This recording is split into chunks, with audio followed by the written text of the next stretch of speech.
That is no country for old men. The young in one another's arms,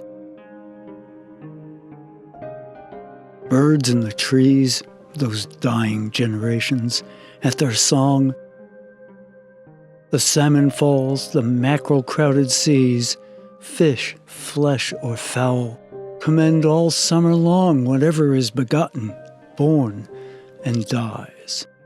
Caught in that sensual music, all neglect monuments of unageing intellect. An aged man is but a paltry thing, a tattered coat upon a stick, unless soul clap its hands and sing and louder sing for every tatter in its mortal dress. Nor is there singing school, but studying monuments of its own magnificence. And therefore I have sailed the seas and come to the holy city of Byzantium.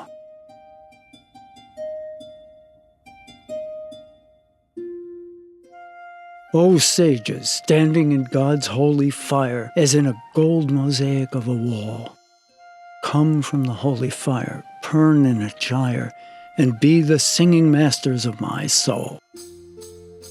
Consume my heart away, sick with desire and fastened to a dying animal. It knows not what it is. And gather me into the artifice of eternity. Once out of nature, I shall never take my bodily form from any natural thing, but such a form as Grecian goldsmiths make of hammered gold and gold enameling, to keep a drowsy emperor awake.